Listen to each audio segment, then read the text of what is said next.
It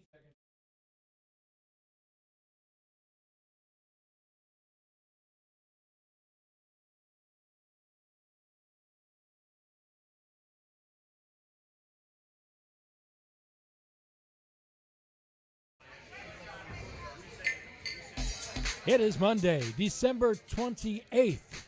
This is Jaguars Happy Hour. Jaguars Happy Hour is presented by Jet HomeLoans. And now, next in line to play Joe Biden on Saturday Night Live, J.P. Shadrick. Welcome in, Jaguars Happy Hour, presented by Jet Home Loans on this Monday after the Week 16 loss for the Jags to the Chicago Bears. The Jaguars hold the number one overall pick in the 2021 NFL Draft. We have quite a program ahead. As always, on Monday, Pete Prisco and Tony Boselli will join us. Well, Tony first. We'll get to Pete in a little bit.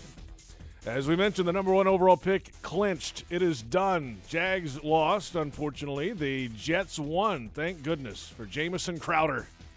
Put him in the Ring of Honor. What a game he had for the Jets in their win. Back-to-back wins now for the Jets. The Bears-Jaguars review. We won't spend a lot of time on that one. There's not a lot to review. We'll go around in social media questions. Twitter has been spinning all day long, and we've got some good ones. We'll go around the National Football League as well. Tony Boselli with us. Pete Prisco coming up in just a little bit. And Tony, where are your first off, good afternoon. This might be the best 15 minutes of radio we're going to have in a long time. Since the day you missed an hour, this will be the best, even better than that, I think, without Pete. Yeah, and I think you like saying that, JP, because it's more of you. You actually get a chance to talk when it's just one of us, because when there's the both of us on, it gets a little crowded for you. Doing good. Interesting day yesterday, and I'll just start with this, is I'm happy that because of the Jets win, that now everyone can actually root for the Jags to win a football game. So all the fans and everyone can be on the same page. No more of this a bunch of people rooting for them to lose when the players and coaches are trying to win. That's not very much fun. And so at least we got that going for us today, that it's over. I mean, it's done. I mean, I shot a text to somebody yesterday. If you're going to be bad, be the best at being bad. Because being second or third or fourth best at being really bad doesn't get you what you want, which is a shot at the best player in college football.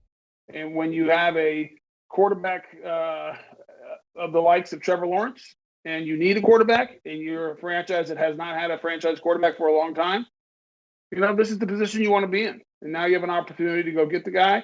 I mean, there's no guarantees he's going to be a franchise quarterback, but he sure looks good in college, and it gives you some excitement and some hope. And I think the fans will be, paying a lot of attention this offseason going into training camp to see what this guy can do. So, apparently the best radio show just lasted about 3 minutes, because here's Pete Prisco. That was awful. That was awful. Listening to him babble on about, you best be the best you can be at losing. You didn't get on board when I started this in October. Yes, I did. No, not right away. You did it. You picked 11 wins. 11 you finally wins. Came around, just like you came around to being a member of the media. And now look, all that stuff I did in October, Jets, Jets. It worked, Boselli. It worked. The plan worked perfectly. Jacksonville's rejoicing. I was listening to some of the radio today up there. You would have thought they won the Super Bowl yesterday. But that's not a good thing, by the way. That the most exciting thing to happen is being the worst team in the NFL. It is a good thing right now. It's better than being the second worst team. I get it. Right now it's fine, but I'm talking about the overall. I mean, this has got to end. I mean, it just ended. You have stability for the next decade. You think? I mean, there's no guarantees, Pete. You know that as well as I do. I mean, but there are certain guys that, when the Colts drafted Manning, when the Colts drafted Luck, there's certain guys you look at and you say, yes, that's the guy. We still have to have stability around them too, in the front office. No, and the we coaching get staff that. And we all get that. I understand that, JP. But this gives you the chance to build around the guy. And look, sustainable success in the NFL comes from the quarterback position. Aberration seasons come when you don't have one and everything goes your way. 2017 was a Jacksonville aberration season. That's what it was. No, they went to the playoffs with David Garrard that one year. He was a good quarterback. They had a good team, but that's an aberration. And you and I agree on these points, or 100% aligned. I'm just saying, wow, it looks like Trevor Lawrence is a generational type of guy that you have the highest confidence you possibly can have as far as a guy coming in and being good. But all I'm saying is, listen, you're going to pick him. It's the right pick. I mean, unless something crazy were to happen, there's no doubt about it. But I'm just saying, I agree with JP. You got to build around it. You agree with that. And there's no guarantees in the college draft. I mean, there's been plenty of stories of top quarterbacks not working out. Now, were they as highly rated as Trevor Lawrence? No. But I'll ask you a question. Last year in the title game, Joe Burrow, Trevor Lawrence, who was better? Joe Burrow was better. Yeah. Who was better last year as a college quarterback, Trevor Lawrence or Joe Burrow? Joe Burrow was better. Okay. But college quarterback doesn't mean Danny Werfel was one of the greatest college quarterbacks I've ever seen throw the football, and he couldn't play in the NFL. I get that. Now, with everything I just said, should give you some hope because Joe Burrow, by all accounts, by what we saw before he got hurt, is going to be a fabulous NFL quarterback if he keep him healthy. And I'll go back to John Elway. When I saw John Elway coming out of college, and he went to school at Stanford the same time I was at ASU. He didn't put up great numbers at Stanford, but there were times you looked at him and you went, "Oh my God, look at this guy." And that's what you get with Trevor Lawrence, who does put up big numbers. Now, I get it, Tony. He plays with good players. He's had great receivers at Clemson. He's had a great running back at Clemson. I understand that. But there's something when you look at him, and you're the one who always says it. You can look at, when we were talking about Minshew early in the season, you can look at guys and know they have it. Justin Herbert, the ball comes off their hands different. It's just different. Same with him. Josh Allen, the ball comes off. You can't teach that. You can't coach that. And that's what you're getting with this. I agree with that. I agree with you 100%. I mean, the eye test, everything you see, the way the athlete that he is, his size, his arm strength, I mean, all of it you watch, you're like, oh my God, he has it all. The one thing, though, and you said it, I think it's hard to evaluate these guys sometimes to get a real feel. Because how many times has Trevor Lawrence actually been under pressure in the pocket? I mean, Clemson is so good. And but their offensive line hasn't always been great. And he has to run sometimes too. Now that does happen for him. He does. You're missing my point. I'm not just talking about the offensive line. I'm talking about everyone around him is like 5-star. I mean, Clemson's better than everybody. I mean, and Davis Sweeney does a great job. So isn't that the Tua argument too from last year? And yeah, but here's the thing. I told you, and we talked about this. I was never a Tua guy. I've never been a Tua guy. I watched him in college. I did not think he's going to be a great pro. Maybe he will be. I'm not ready to bury the kid yet. It's not over by any means. He's a rookie. There's a lot of stuff left to go. But he would have never been my pick. I would have taken Justin Herbert before him. I would have taken, obviously, Joe Burrow before him. He was never the guy that I said, for whatever reason, just the way it looked. Now, Trevor Lawrence is completely different. I mean, but it is when you evaluate these guys, when they go to a Clemson, it's the same thing at Ohio State with Justin Fields. Now, he looked not very good last week, but they're like 9 out of 10 times when they step on the field, they're surrounded with guys who are better than the other people they're playing at every position. Yeah, true. I get that. I understand that. But where like I go back to Stanford and Andrew Luck, when he was coming out, he wasn't on the best team. He made everyone 100 times better. That's right. Kind of like Matt Leinart at USC. Right? Same thing. He had everyone around him. Like when USC back in the 2000s stepped on the field, they were better than everyone they played offensively. They had Reggie Bush. They had receivers. They had an offensive line. They had Lindell White. I mean, they had guys coming from everywhere. And when Josh Allen was throwing the bouncers and bartenders at Wyoming. That's right. And you look at Andrew Luck at Stanford. Yep. You know. Oh, I get it, but Tony, you can also look at it and say, okay, if I took Trevor Lawrence and I stuck him at Wyoming, he would be like Josh Allen, if not better. If you took him and put him at Stanford, he'd be that guy. Mm-hmm. No, I agree with you. I think Trevor Lawrence is a special player. There's no doubt about it. There's no doubt. But there's certain things. I mean, I go back to last year. If you'd asked me who's the better quarterback, Trevor Lawrence or Joe Burrow, I would have said Joe Burrow last year. He might have played better, but you wouldn't have taken him before him. No, that's true. You're right. You're exactly right. He had a better year, but you probably still would have. If they're both coming out right now, you'd still take Trevor Lawrence first. Okay, if they are all coming out right now, would you take Trevor Lawrence or Justin Herbert? You'd probably still take Trevor Lawrence. But here's the thing. We talked about this last week, Pete. Right. You know that Justin Herbert is special. I mean, he set the rookie record for touchdowns. And he does it, by the way, he does it when they have Keenan Allen, and he does it when they don't have Keenan Allen. I mean, he is a special player. I think he can do for this franchise what Patrick Mahomes has done for the Kansas City Chiefs. I hope you're right. Which means, I'm going to call it right now, if they don't win a Super Bowl in the next 10 years, it's a bad pick. When you have the number one, when you draft a guy like Trevor Lawrence, that's your expectation. So Jacksonville, get the fireworks ready, get your excitement and parties planned, because 1 year in the next 10, if not 2, you will win a Super Bowl. Boy, it feels like, Tony, you're trying to just get everybody to tap the brakes a little bit here, is what it feels. It really is. And by the way, I've said it for weeks now. I want the number 1 overall pick. I want Trevor Lawrence on this team.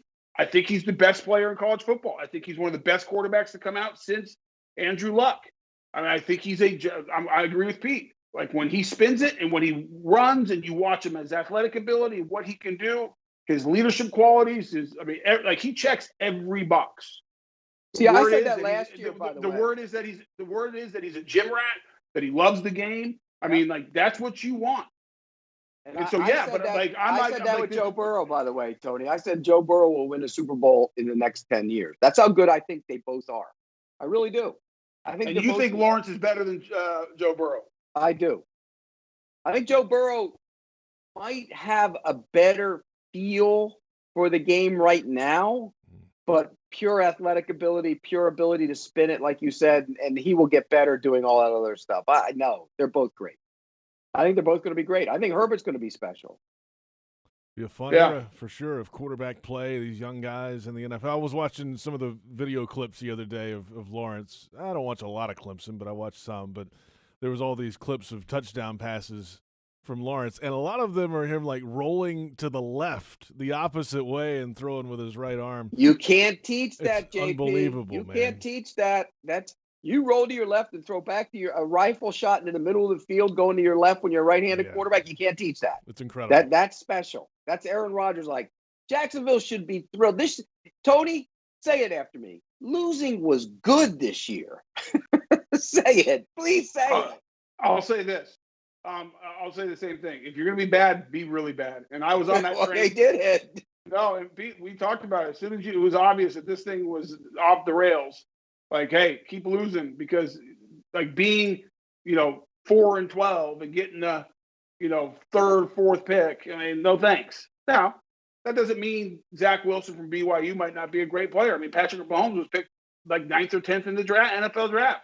And Deshaun Watson's turned out to be a good quarterback. Yeah, where he was picked. And Justin Herbert was picked 5th. So it doesn't mean that these guys aren't going to be good, other guys, but I'd rather have the pick of him, and I'd rather have the chance to take the guy that you feel most likely will be special, because there's no guarantees, but most likely, I believe he's the guy that can lead this franchise and be the face of it.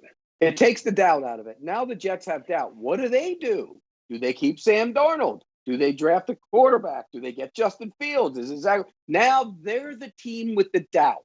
The Jaguars have no doubt now. None. Yeah, but there was never any doubt this team was taking a quarterback, Pete. I get that, but there's still doubt about the guy they're taking. There's no doubt, at least in my mind, there's no doubt about the guy the Jaguars are taking. He will be a star quarterback. One more thing before we go to break here. I want to go back, Pete, to what you were saying. If they don't win a Super Bowl in the next 10 years or two, then it's a bad pick.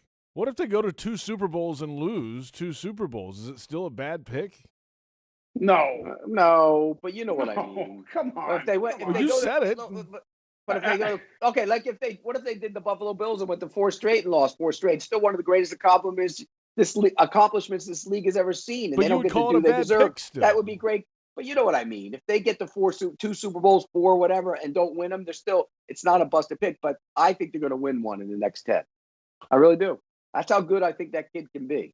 It puts you on a different plane. It's how many guys around the league that you can say right now, young quarterbacks that you would take before Trevor Lawrence?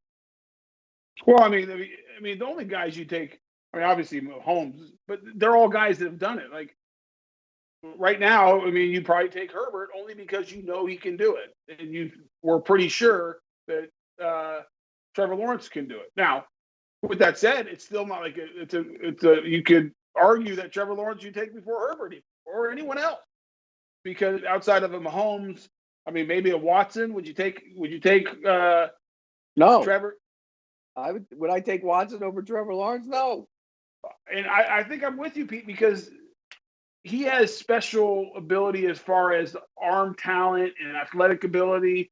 And isn't the dude like 6'6" too? He's a big cat. Yes. Plus, So he's going to need he's going to need your helmet from the days when you played, because that head is giant. It's just like yours, big head. And he has a lot of hair. Hey, one last thing, real quick. Yeah. JP, everybody in Jacksonville should be rooting for Ohio State this week. If you'd rather he play only 1 game than 2. Yes. Let them lose. Let him get in bubble wrap, and then we'll see. Right. In Even April. if Justin Fields outplays him and beats him, you don't care. You don't want him playing 2. Well, let me ask you a question. If they were to lose, Clemson loses, any chance Trevor Lawrence goes back to win a national title? He's already got one. He's got one. He's got one. This is COVID. You go out when you can go out. You got to go deal with him. You might deal with another season like this. You get out of there. No, he's done. I agree. It's the greatest scenario ever. It's the greatest scenario ever for a Georgia kid. He's from a town like a small town.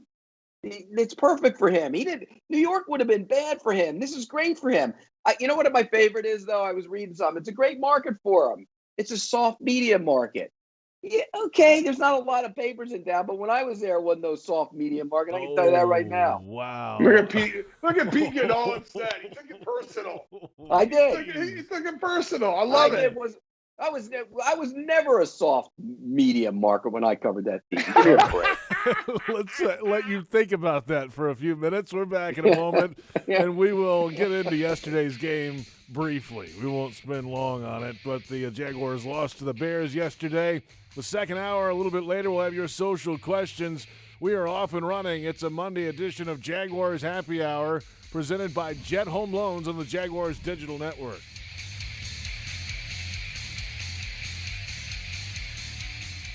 Dreamfinders Homes has a simple commitment to their home buyers. Deliver unsurpassed quality, uncompromising value, and an extraordinary level of customization you simply won't find with other home builders. With over 40 communities to choose from, you'll find a location you love and the home of your dreams. Dreamfinders has townhomes, single-family homes, and custom estate homes starting from the high 100s and a wide selection of move-in ready homes. Quality, value, customization. That's the Dreamfinders difference. Call 904-738-0165 or online at dreamfindershomes.com. Dreamfinders Homes, the official home builder of the Jacksonville Jaguars. Prices subject to change without notice. Equal housing opportunity. Floridians know what it means to stand together. That's why Florida Blue is committed to the people of Florida by providing health care with lower costs and higher quality. Enroll within 60 days of life-changing events, such as losing your job, to get benefits like plans as low as $0 a month and up to $500 per year towards your premiums and wellness rewards. Call 1-800-750-0164 or visit floridablue.com/care today. Florida Blue is a trade name of Blue Cross and Blue Shield of Florida, Incorporated. These health benefit plans have limitations and exclusions. restrictions. The wait for the holidays is over, America. It's time to make some joy. And we're here to help with the Ford Built for the Holidays sales event. We're offering the best deals of the season across the Ford lineup, so you can road trip with the whole family comfortably in a Ford Expedition. Bring home a tree that's bigger than you ever have with a built Ford Tough F-150. And find new ways to make the holidays bright this year when you visit your local Ford dealer. The joy is up to you, America, so let's get to it. Ford, built for the holidays. At most sandwich places, asking for more of something is just part of the drill. But what if you never had to ask for more? What if more was just a given? At Daly's, more is what our sandwiches are built on. More meat, more cheese, more veggies, more quality, more taste. All for a price that's anything but more. Sandwiches from Dash, made fresh. Daly's. Hi, folks. Frank Frangie here for the best barbecue in town. That is Bono's. Head to Bono's today. 15 locations on the First Coast and 6 more at TIAA Bank Field. You see, Bono's is the official barbecue of the Jacksonville Jaguars. You want great barbecue, you want Bono's. Plenty of parking, clean family restaurants, and oh, by the way, the best barbecue you have ever had. So if you want great barbecue, head to Bono's today, the official barbecue of the Jacksonville Jaguars. Oi. Bonjour. Xin chào. Добрый день. كيف فينا نساعدكم? ¿Cómo te podemos ayudar? If you have an accident, the last thing you should have to worry about is a language barrier. That's why at Farah & Farah, we have a team as diverse as our clients. So no matter what language you speak, we'll fight for your voice. Farah & Farah, here for you. نحن هون للكل. Ici pour vous. Aquí para todos. Here for all. Jacksonville.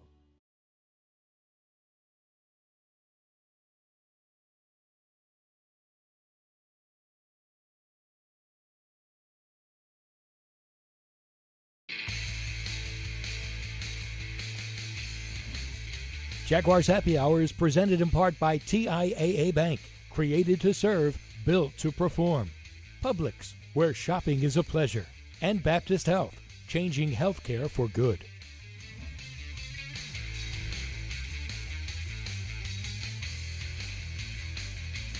You know, the time that we're in right now, you know, with COVID, you know, and a lot of these fans, you know, don't get a chance to see, you know, their team play.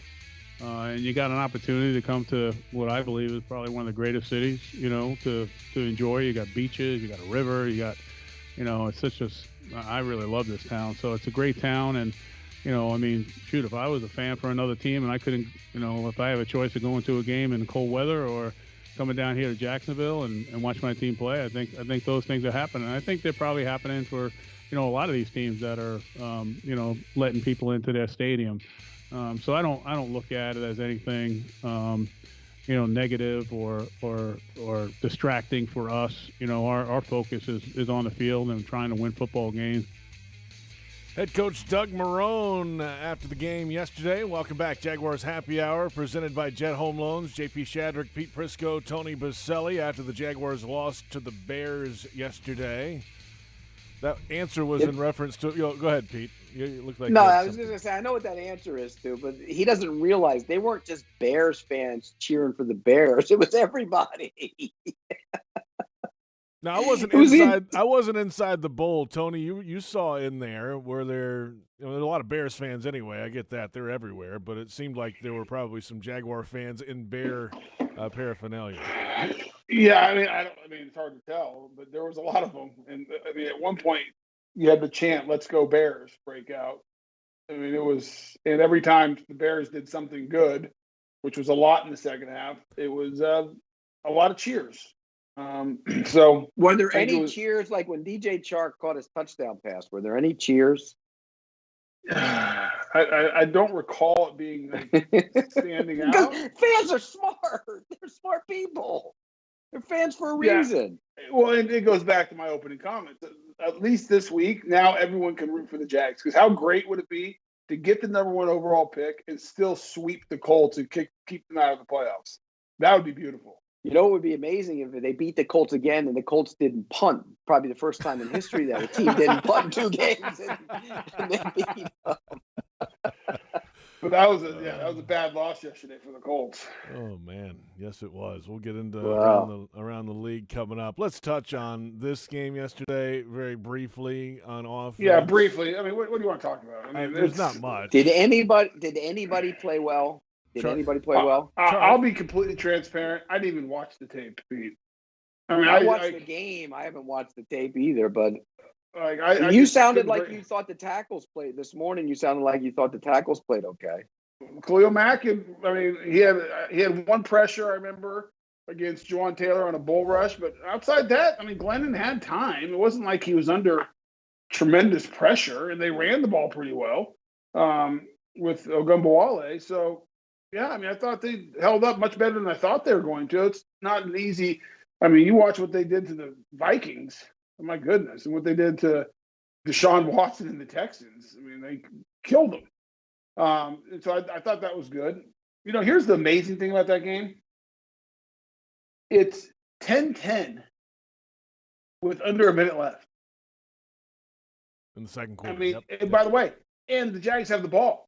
If Glennon doesn't throw that pick. What are they doing in that scenario right there? It was almost like they radioed down, hey, Mike, a little extra something in your check for a pick here. Oh, you're one of those people. Unbelievable. We had a call after the game about that. Well, okay, JP, go to the play sheet. How much time was left on the clock, and where were they when they threw the interception? They were on the 20. They're on 20. Yeah, because there was a touchback. And we're going to see it on your screen if you're watching. And I believe there was like 55 seconds, maybe 50. So, and they had one timeout, I believe. Yeah, what are they doing? Trubisky's pass was intercepted at the 35-second mark. We're watching that on Jaguars.com right now and on Jags Facebook. And then Glennon's So they pass had 17 seconds left. Yeah, Glennon's pass was at 17 seconds. That was the radio down. Are you kidding me? Why are you even trying it? I'm trying to get 3 points. 17 seconds left and no timeouts? Well, they had one timeout left. Oh, and then right before the half, 8 seconds, Bears get the ball back. They put everybody back on the goal line. They get some extra yardage, go down, call a timeout, and kick a field goal. Well, and I was a little bit critical about this on the radio of why were they playing so soft? Why would they have everyone on the goal line? And after having a couple conversations with different people, not on this staff, but kind of looking at, what was the thinking there? They don't want to give up a touchdown, obviously. So what defense are you going to play? The reality is they had the timeout. They were already in field goal range. It wasn't like it was a 65-yarder. It was going to be a 51-yard field goal. Which is nothing in the NFL now. Yeah, they're in field goal range. And so I think what they said, like, okay, if we play a base defense and they go take a shot over the top and give up 7, we don't want to do that. They're already in field goal range. Let's just take away making sure they can't get 7 and, make them we'll concede the 3. Now, I don't really like that. I don't like it either.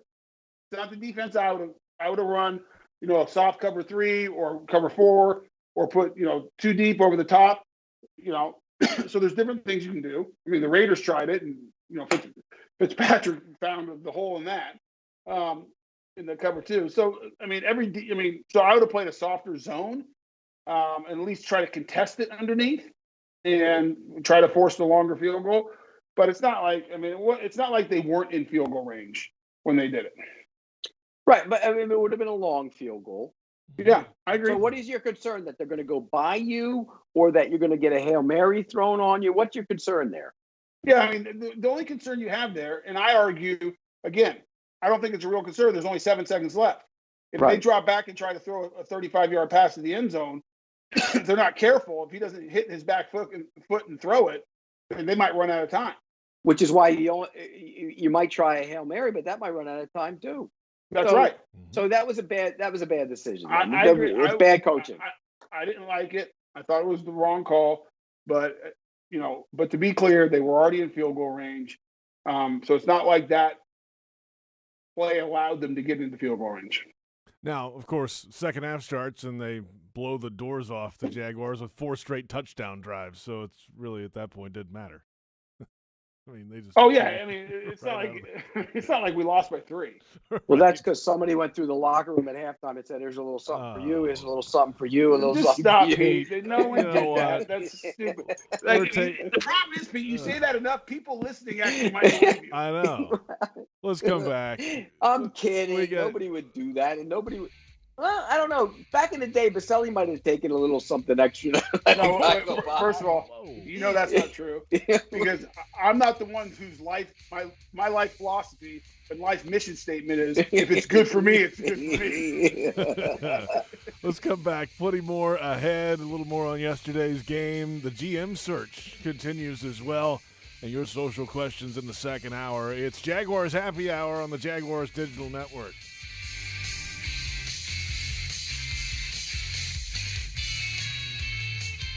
Dreamfinders Homes has a simple commitment to their home buyers. Deliver unsurpassed quality, uncompromising value, and an extraordinary level of customization you simply won't find with other home builders. With over 40 communities to choose from, you'll find a location you love and the home of your dreams. Dreamfinders has townhomes, single-family homes, and custom estate homes starting from the high 100s and a wide selection of move-in ready homes. Quality, value, customization. That's the Dreamfinders difference. Call 904-738-0165 or online at dreamfindershomes.com. Dreamfinders Homes, the official home builder of the Jacksonville Jaguars. Prices subject to change without notice. Equal housing opportunity. In Florida, bicyclists have the same rights and responsibilities as everyone else on the road. So when you ride, follow the rules. Always wear a helmet and use lights on your bike. And drivers, watch for cyclists. Give them space to ride. And don't forget, when making that right on red, look to your right first to see if a cyclist is approaching in the bike lane. We all have a responsibility to keep ourselves and each other safe. Alert today, alive tomorrow. Because safety doesn't happen by accident. This message brought to you by the Florida Department of Transportation. Kessler Creative, proud partner of the Jacksonville Jaguars, has the large format printing services running in high gear, creating large banners for marketing events, full vehicle wraps. Learn how Kessler changes the game with print and direct mail innovation. From eye-catching restaurant menus to real estate yard signs and event displays, Kessler does it all. Kessler Creative, Jacksonville, Florida. Results-driven marketing and a proud partner of the Jacksonville Jaguars. Committed to the team. Committed to the mission. At Navy Mutual, we're committed to providing high-quality life insurance to members of the military and their families. So our policies have no fine print and no military service restrictions. We don't work on commission. We're nonprofit, so we pass the savings along to our members. Because at Navy Mutual, our highest commitment is to you. Visit NavyMutual.org. Navy Mutual, insuring those who serve. Jaguars fans, whether it's on the field or in your finances, the key to success is a solid plan. From high-yield banking to home lending, into retirement and beyond, TIAA Bank offers solutions that can help you achieve your goals and make the most of your money. It's time for a plan. Start building your legacy today at TIAABank.com/Jaguars. TIAA Bank is a division of TIAA, FSB, member FDIC, equal housing lender, and the official bank of the Jacksonville Jaguars. Hi, I'm Tito Beveridge, founder and master distiller at Tito's Handmade Vodka. In 1997, we became the first micro distillery in the state of Texas, and we're still making the same smooth stuff after all these years. We're still cooking in a pot still, working with our dogs by our sides, having fun and tasting batches, and I'm still wearing the same hat even after all these years. Head over to Tito'sVodka.com to learn more about what else we're doing the same. Cheers. 80 proof Tito's Handmade Vodka, distilled and bottled in Austin, Texas. Tito'sVodka.com.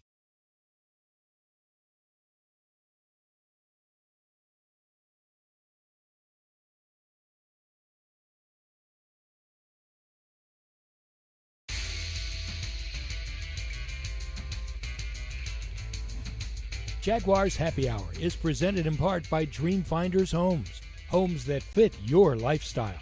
Next Grill, everyone's invited. And Adecco. Visit AdeccoUSA.com.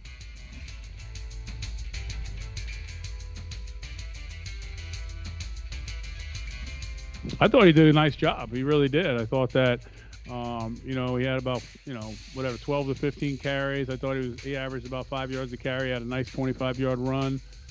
He was running hard.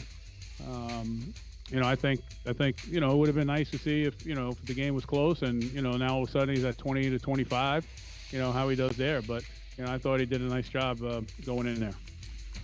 That's head coach Doug Marrone discussing Dario Ogunbowale, running back yesterday, 14 carries on the nose, 71 yards, 5.1 yard average, his first career start. He only had 4 carries the whole season coming into yesterday's game, and he had some moments yesterday without James Robinson available. Welcome back, Jaguars Happy Hour. J.P. Shadrick, Pete Prisco, and Tony Boselli, the day after a loss to the Bears and the day after the Jaguars secured the number 1 overall pick in next year's draft.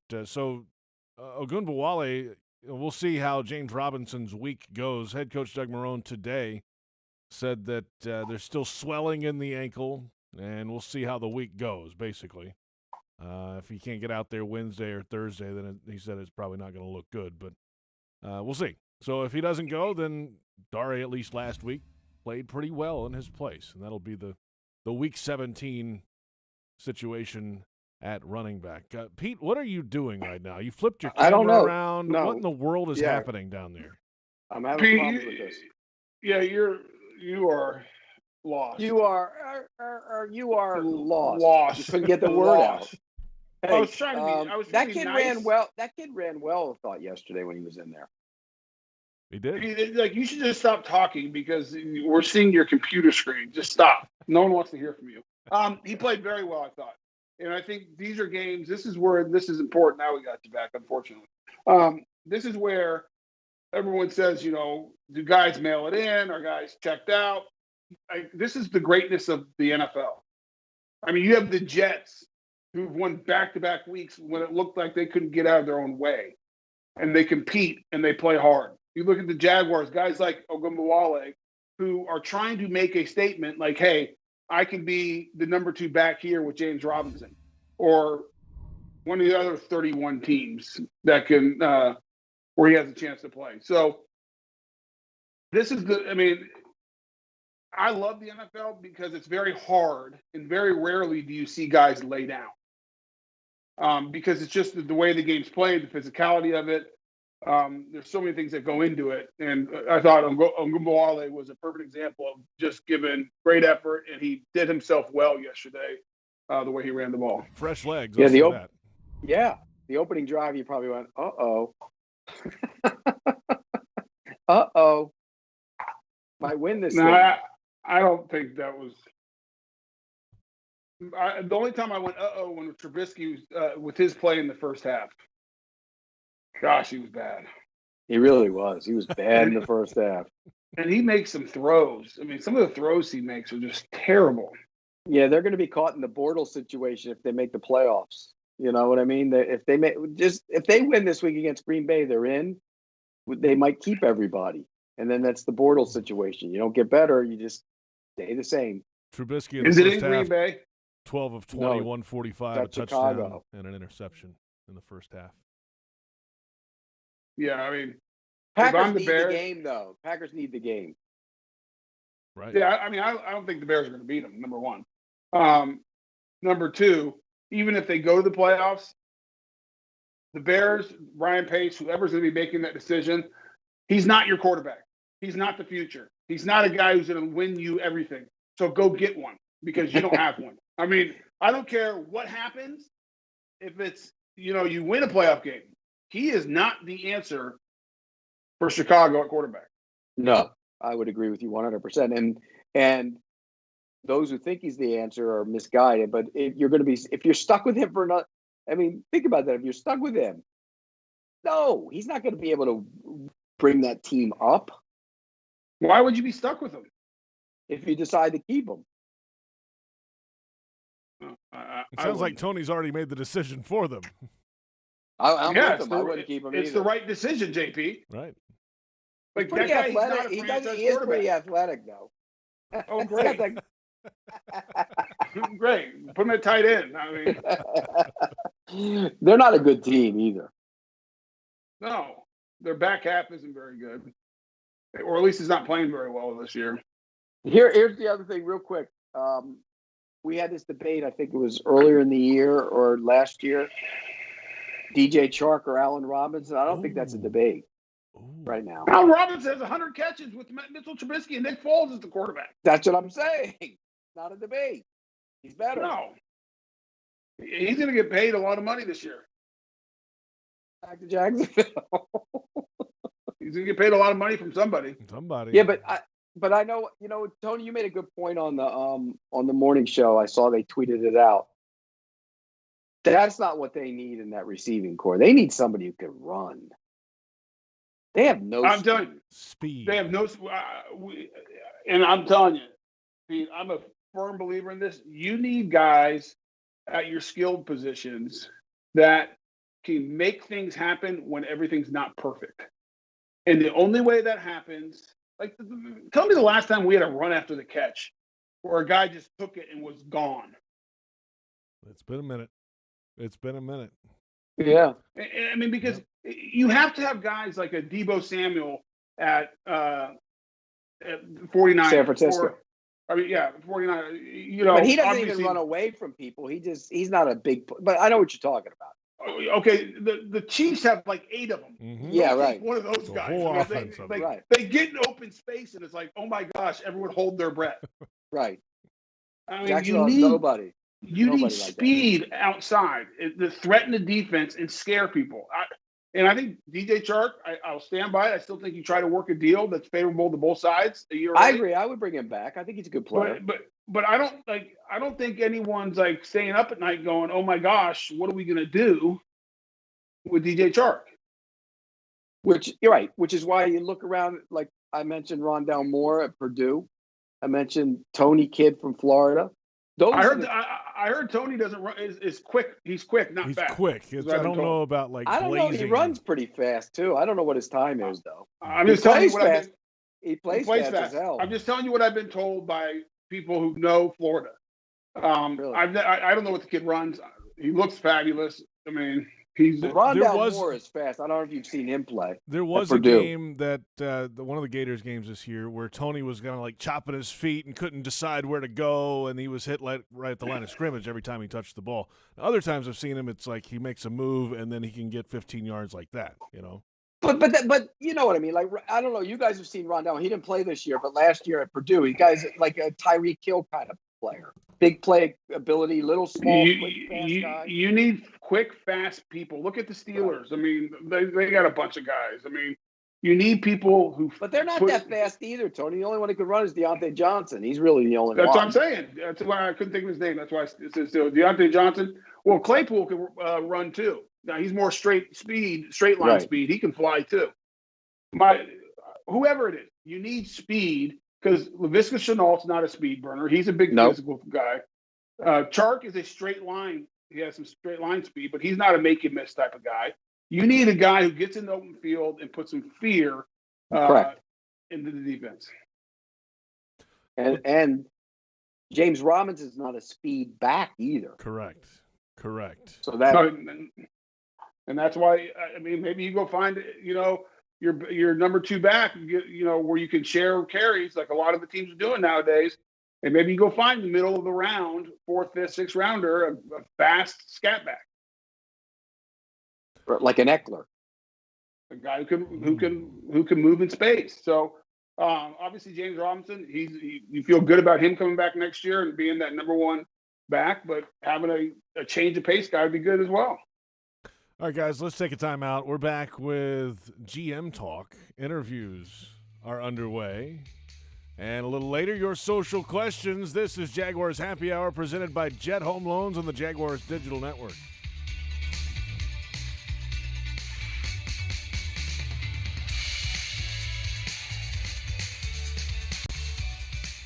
Dreamfinders Homes has a simple commitment to their home buyers. Deliver unsurpassed quality, uncompromising value, and an extraordinary level of customization you simply won't find with other home builders. With over 40 communities to choose from, you'll find a location you love and the home of your dreams. Dreamfinders has townhomes, single-family homes, and custom estate homes starting from the high 100s and a wide selection of move-in ready homes. Quality, value, customization. That's the Dreamfinders difference. Call 904-738-0165 or online at dreamfindershomes.com. Dreamfinders Homes, the official home builder of the Jacksonville Jaguars. Prices subject to change without notice. Equal housing opportunity.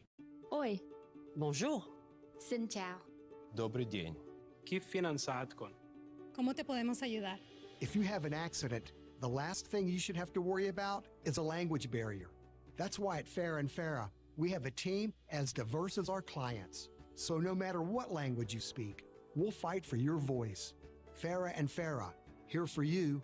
نحن هون للكل. Ici pour vous. Aquí para todos. Here for all. Jacksonville. Proven IT implements a strategic game plan designed to streamline your business for maximum results. Make the winning choice with the official business systems partner of the Jacksonville Jaguars, Proven IT. Proven IT's technology experts use a customized approach to understand how to design, implement, and monitor solutions that optimize your business. Proven IT provides managed network services, document management solutions, office technology, voice and data solutions, and more. Visit ProvenIT.com to see how they can streamline your business. Proven IT, transforming workplace productivity. In Florida, bicyclists have the same rights and responsibilities as everyone else on the road. So when you ride, follow the rules. Always wear a helmet and use lights on your bike. And drivers, watch for cyclists. Give them space to ride. And don't forget, when making that right on red, look to your right first to see if a cyclist is approaching in the bike lane.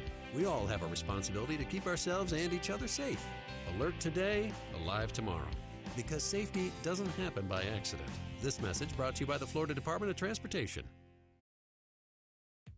At Tropical Smoothie Cafe, one taste and you're feeling good now, smiling wider now, seeing brighter now, bucket dunking now, namasteing now, popping a wheelie now, living lighter now.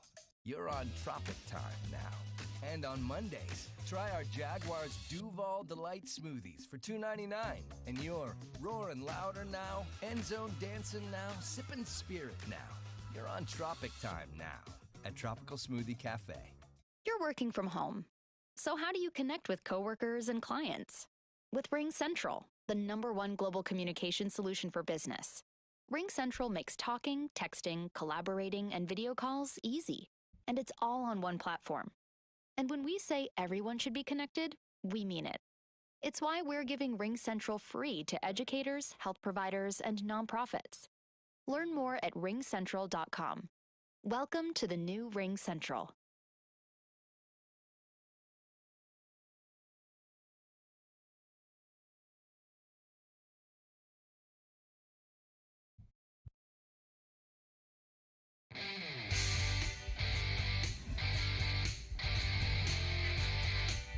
Welcome back, Jaguars Happy Hour, presented by Jet Home Loans. JP Shadrick, Pete Prisco, Tony Boselli. Glad you're along with us today.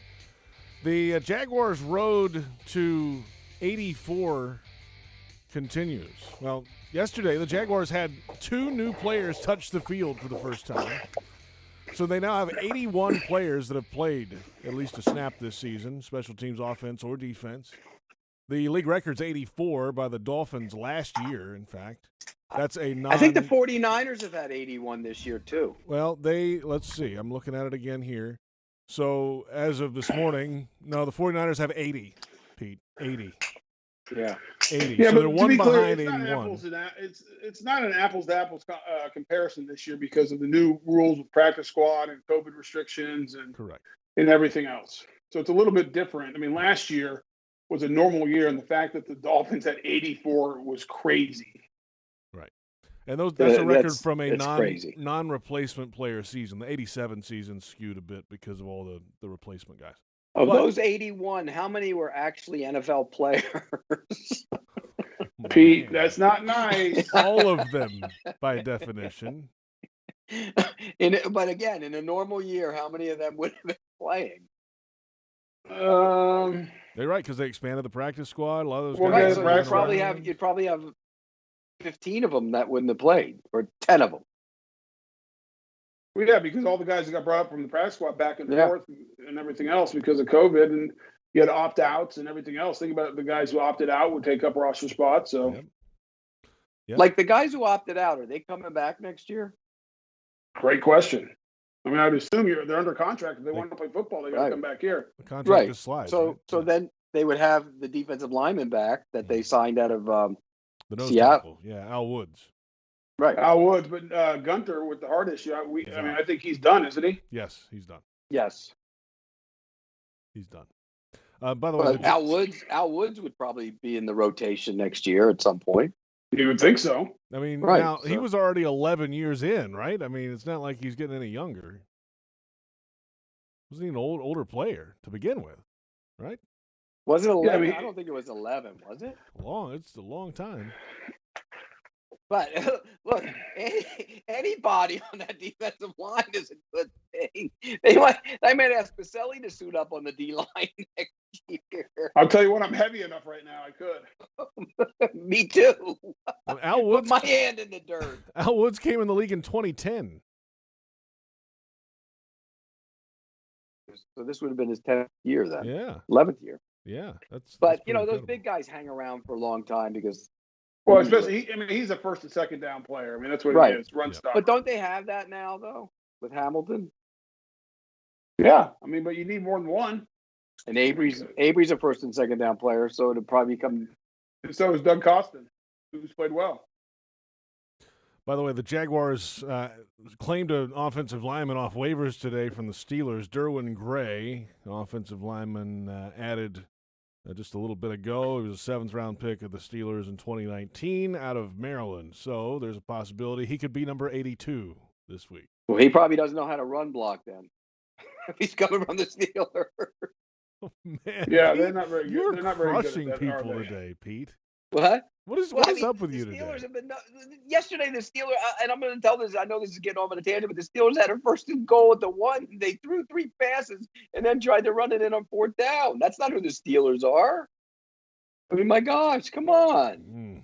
So they've been a terrible run blocking team all year, JP. Which is shocking. Very. It's not who they are. So, but anyways. And somehow they had 3 guys make the Pro Bowl from the offensive line. Yeah. Well, Pouncey goes every year. He shouldn't have gone for the last decade. He's one of the most overrated players I've seen. Tony, how did judge the defense just off watching the game when you were in the booth? Anybody play well? Pete, you gave up 41 points. Maybe there was somebody. I don't know. I didn't look like it, but nothing stood out. How about that? Not even Miles Jack's plays regressed a little bit in the last couple of weeks. I think he's probably a victim of his circumstances around him. There's so much going on. I mean, You look around him, he's like, who the heck are these guys? I mean, who are these guys, every week? It changes. No, it makes it. I mean, the changes, you can't discount the amount of changes that have happened on this roster and what the effect that it has on guys who, like a Miles Jack, it's hard. It's hard to play with different people around you week in and week out, and it wears on you. I mean, they've lost 14 straight games, and and it's not like he's not trying, but it becomes difficult. I'm just telling you to get up every day. Yeah, I agree. I agree. Can you imagine if the Colts didn't blow a game where they didn't punt? Everybody would be talking about going 0-16 this week. Oh, thank goodness we won one game. Thank goodness. You'd live in infamy, though. Yeah, that's not something you want to live with. Great. I mean, what the Browns and the Lions? Come on. And Tampa went 0-14. 14. Yeah, that was John McKay's quote. Remember? How was the execution? He said he was all in favor. Yeah. No, how was your defense's execution? He goes, I'm all in favor. But I mean, look, it's been a long year. I know that wears on those players. I'm sure it's wearing on a guy like Miles Jack. Oh gosh, it's hard. So in the whole grand scheme of the game, not 2 or 3 players that you could say played well, Tony. Nothing. Anybody? How about this? Nothing stood out. Nobody on offense either. You said the tackles were okay. I thought the tackles played fine. I thought the offensive line blocked. I mean, Ogunbowale ran the ball well. I thought Glennon had plenty of time for the most part back there. I thought the offensive line played fine. And that's a good defensive front. How about Who starts at quarterback this week? Ooh, good question. Doesn't matter. Well, you said they're back on track to try and win a game now. I would. Well, it matters to them. I would start Luton. Why not? I would start Luton too. Yeah, Doug Marrone today said they have not discussed it as of 1:30 today. They discuss it this afternoon and in the evening, so they should have something in the next day or so. Well, Glennon's not any good. Minshew's not any good. You might as well find out what you got in Luton. See what he can do. I'm with you on that one, Tony. Let him throw it around because he's the one guy that has a legitimate chance to be back next year. Oh, I don't think so. I mean, maybe as the third. As the practice third. squad. No, I'm Yeah. saying you get a veteran You gotta- and hit back. You need to go get a veteran leadership to Yes, be I agree. a calming influence for Trevor Lawrence. That's who you pick. Like Andy Dalton. Someone like that. You need to go get a guy who can come in here, show him how to do it, be a pro, not trying to, he understands his role. He's not, that's why I don't think you can keep Gardner Minshew as the backup. No. Here's a question. Not at all. Now, is there any rule that would, if Luton plays, it's his fourth game, would No. that disqualify him from practice squad or anything like that? No. No, I do not believe so, no. Yeah, So he's definitely going to be coming to camp anyways next year, you would think. Oh, yeah. I no doubt about it. I'd be shocked if he's not. So you got to find a veteran backup quarterback because that young room would need a veteran backup quarterback. Yeah, you need someone with some presence, like a guy And who's not done it Mike before. Glennon. And not Mike Glennon. Yeah, I don't think Glennon would be the right guy.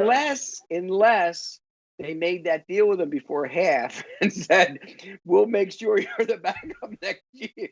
Again, Pete, there's no deal being made. Let's be Hey, clear. Mike, you're going to be our backup quarterback next year. Just make sure you bomb the rest of the game. And then again, you don't really have to tell him to bomb. So what am I saying? I mean, you're a terrible, you are a bad human being. I know, but it's funny. I'm glad you're laughing. You're laughing too. I'm People not can see laughing. you're I don't holding think it it's funny. back. You agree with me. I don't think it's funny. It's I don't think making accusations of bribes happening at halftime. They're jokes about the bribe. It was before half, right before the interception.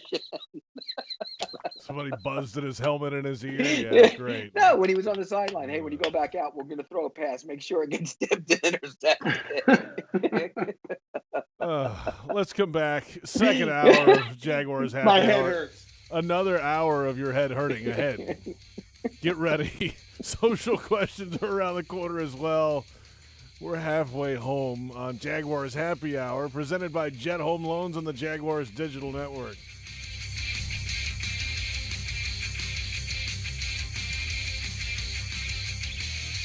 Dreamfinders Homes has a simple commitment to their home buyers. Deliver unsurpassed quality, uncompromising value, and an extraordinary level of customization you simply won't find with other home builders. With over 40 communities to choose from, you'll find a location you love and the home of your dreams. Dreamfinders has townhomes, single-family homes, and custom estate homes starting from the high 100s and a wide selection of move-in ready homes. Quality, value, customization. That's the Dreamfinders difference. Call 904-738-0165 or online at dreamfindershomes.com. Dreamfinders Homes, the official home builder of the Jacksonville Jaguars. Prices subject to change without notice. Equal housing opportunity.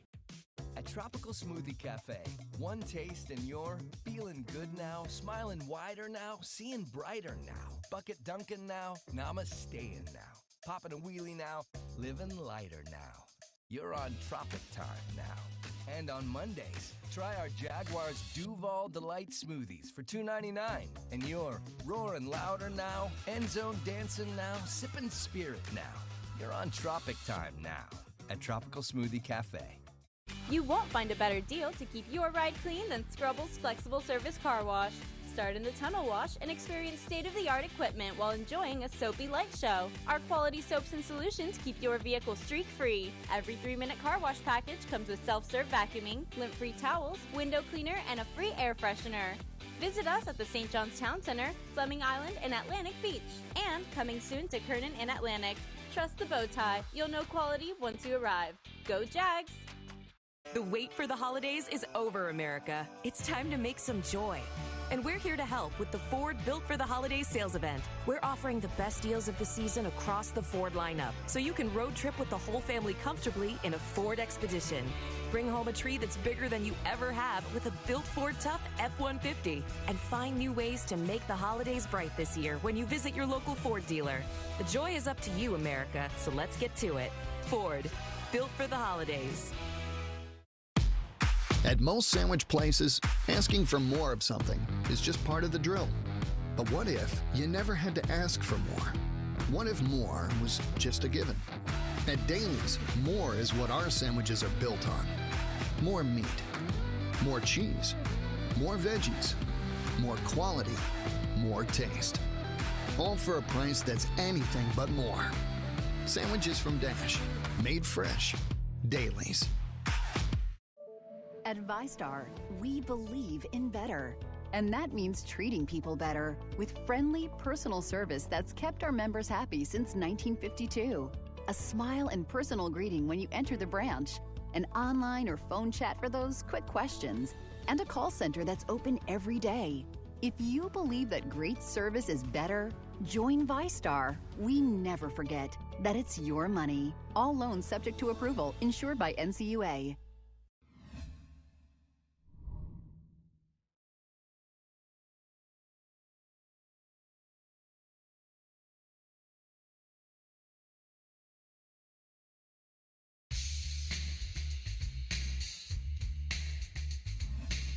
We got one more game left. And like I told the team, I told them after the game, I said, hey, 2020 has been, we all know that. I said, but, hey, the way I look at it is, we've got ourselves a game and, starting in 2021. So, let's make this change. Let's just change this thing. And, I think these guys, they care about each other. In the locker room, they're consoling each other. It's difficult. But again, you're not getting a lot of, people pointing fingers. You're not getting people that want to take themselves out of the game. You're getting guys that are, going in there and trying. We're just not making plays. And at the end of the day, we're not playing well enough. And that's on all of us. We're back, baby. Second hour of Jaguars Happy Hour. That's head coach Doug Marrone from after the game yesterday. JP Shadrick, Pete Prisco, Tony Boselli. The Jaguars lost in Week 16, 41-17 the final score, the 14th consecutive loss for the Jags. It is now the franchise record alone for the longest losing streak in Jags history. The Jets had about 3 minutes left in their game after the Jags game went final, and they held on to beat the Browns. So the Jags have secured the number 1 overall pick in the 2021 NFL Draft. And Pete, I'm reporting that there are no fireworks barges on the river yet, but Trevor Lawrence fever in Jacksonville is only just beginning. I'll say that. It's been quite a day of conversation and radio talk and everything around what has happened after yesterday. Isn't it crazy up there right now? Can't you feel the enthusiasm? Yes. Am I wrong? No, you're right. You're spot on. Everywhere. It's the same thing as last week. Everybody started talking about it last week. Now it's become reality, and it's just ratcheted up even more everywhere I went today. People wanted to talk about number 16. And you know what? They should feel excited. This is the first time in their I was saying this the other day. Look, Mark Brunell was a really good quarterback, but he wasn't drafted and developed there. They found him. They went and got him. This is the first time they've drafted. They're going to draft a franchise quarterback. They thought Blake was. It's not the time out though. It's not the first time they've tried. Yeah. No, they've tried, but this one's going to actually work. They went for Byron Leftwich, did not work out. They went Blaine Gabbert, did not work out. They went Blake Bortles. Everyone knows that story. So they've tried 3 different times with first-round draft picks on quarterbacks, top 10 picks, and none of them worked. But none of those guys coming into the draft was considered this kind of player. None of them, not even close. There were. Remember, in every one of those drafts, there was debates on who the first quarterback should be. I agree. No, none of those guys were Trevor Lawrence. Not even close. But I'm saying my only point, Pete, is this is not the first time that they've tried to find their franchise quarterback in the draft. No, I agree. But it's the first time that they're going to have one. Brunell played what? 95, 96, 97, 98, 99, 2000, 2001? And two. How many of those years, the first year he wasn't a franchise quarterback, so how many of those years was he a franchise quarterback? He went to 4 straight playoff games, playoff appearances with 2 AFC title games. So. Right, so 96, 97, 98, 99, 2000. 2001. Probably 6 of those years. That's what I mean. It's not sustainable in 6. It's 6 great. He had 5 really good years, 6 good years. But this might be the only franchise. You could argue though that there was no reason to draft Byron Leftwich that Mark still had 3 or 4 years left. I mean, he went to the Redskins, now the Washington football team, and took them to the playoffs. Yeah, true. Probably. Yeah, you're right. They were starting to trying to figure out for the future because there was nobody there that could play. Remember, it was different. It was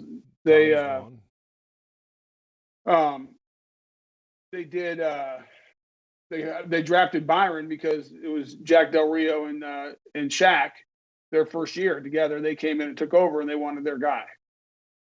Right, but in 2001, Mark went 19-13. 19 touchdown passes, 13 interceptions. That's not franchise quarterback numbers. That's fair. So, and I'm not dissing Mark because I think Mark had 4 really good years in a row here. But this is the first time that they've had their. You'd like to think this is the first time they'll have a 10-year guy at quarterback in their history. It would be nice if that were the case. I mean, you go around the league. How many teams have not had that guy? The Jaguars are one of the few that hasn't had that guy. Tampa hasn't either, by the way. Or they've drafted the guy? And he's been their guy, right? Well, they tried the first overall pick. They drafted a guy named Vinny Testaverde, who everyone was convinced was going to be a superstar. Steve Young, too. They drafted him up there, too, remember? They've tried. But I'm saying franchises have had them, but this is the first time in this team's history that they can say that they're excited to be able to have that guy. Now, to the conversation of who will make that selection. The GM interviews continue. The reports continue to surface of names associated with the Jacksonville Jaguars. And yesterday, Jerry Reese was added to that list, former Giants general manager. Balky, who's in-house, Reese, Louis Riddick, Rick Smith, the 4 reported names as of right now on the GM side, Pete.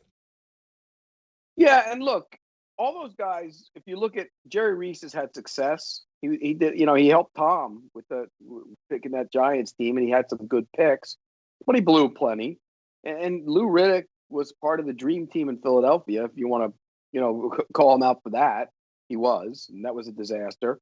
And Rick Smith did some good things for the Texans, but had to walk away because A, his wife was very ill, and she has since passed away, and B, he was kind of getting pushed out by Bill O'Brien. So yeah, him and Bill O'Brien did not have a good relationship. No, from all the reports. And Trent Baalke, I think that's the courtesy interview inside the building. That's what I think that is. And it'll be interesting. And obviously, Doug's still the head coach, but you would assume after this game, there'll be changes. I think we'd all be surprised if there was not.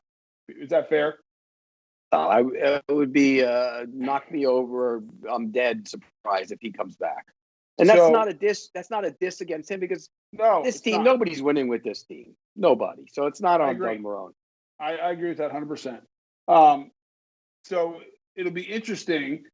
What strategy does Shad Khan and Tony Khan, Mark Lamping, and everyone who's making that decision, do they go hire the GM first, or do they hire the coach first, or they do it together, tying the 2 individuals at the to the hip?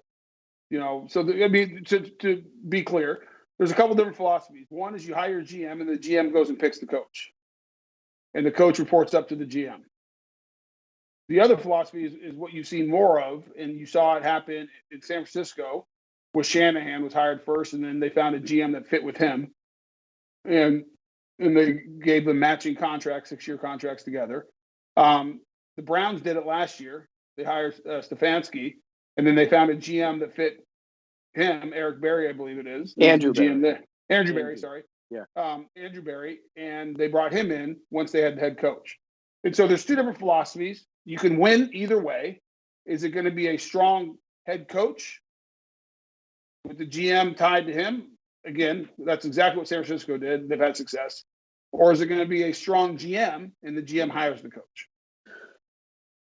In Carolina, they hired Matt Rule, gave him a bunch of money, and then they got rid of Marty Herney, and now Matt Rule is going to get a guy in there that works with him.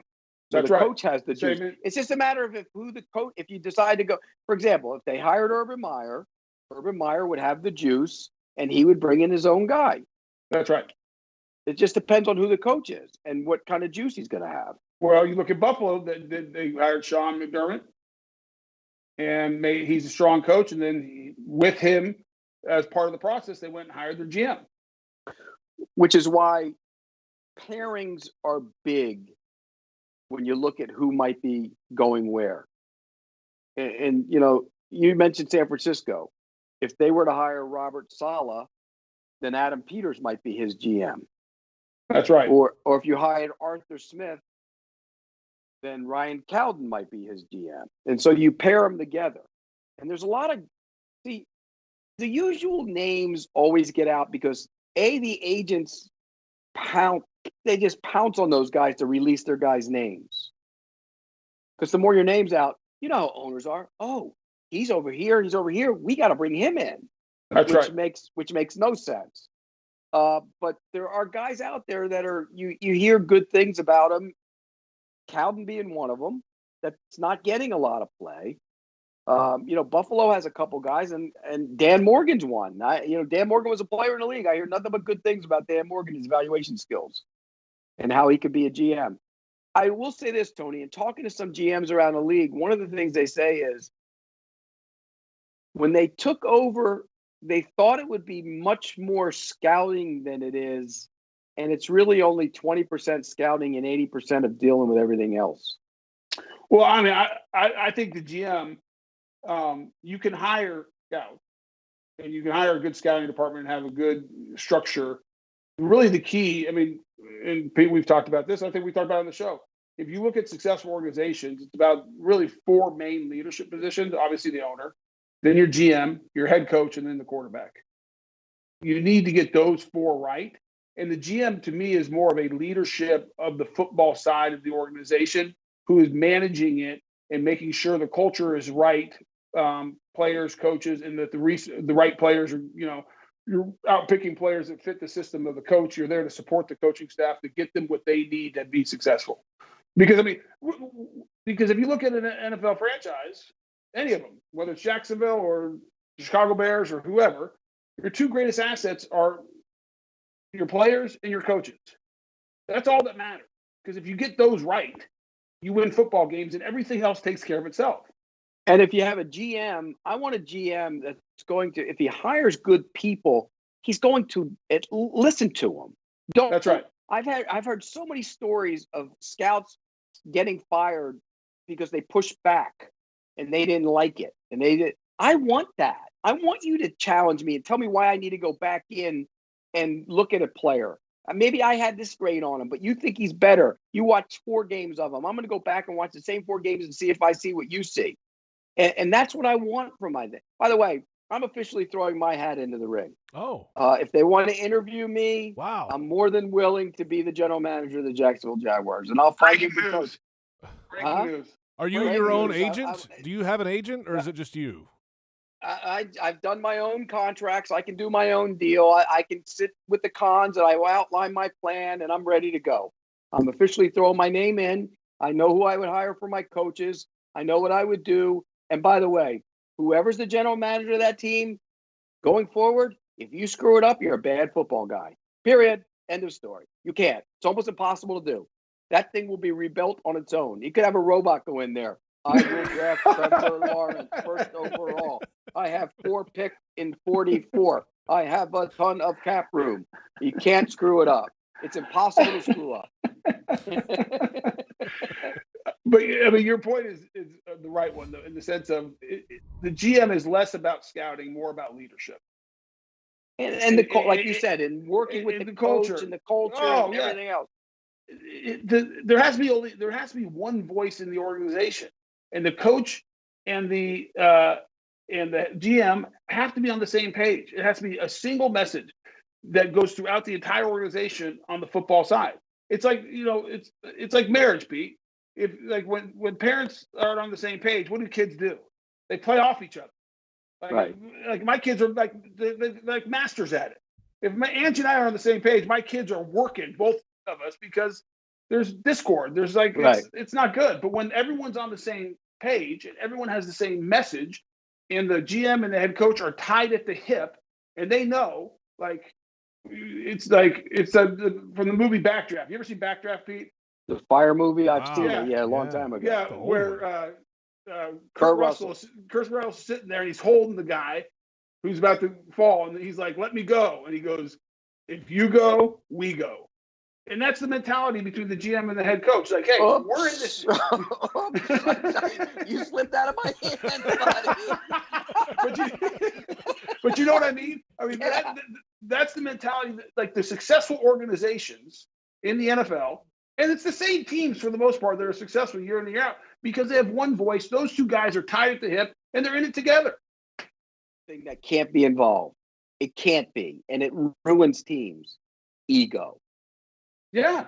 If you allow ego and credit to seep into a building, it will destroy every bit of it. Why, if you're a GM and you have a coach, why on earth would you start fighting over who gets credit or who did it or who didn't do it? Who cares? Right. You're both getting credit for it.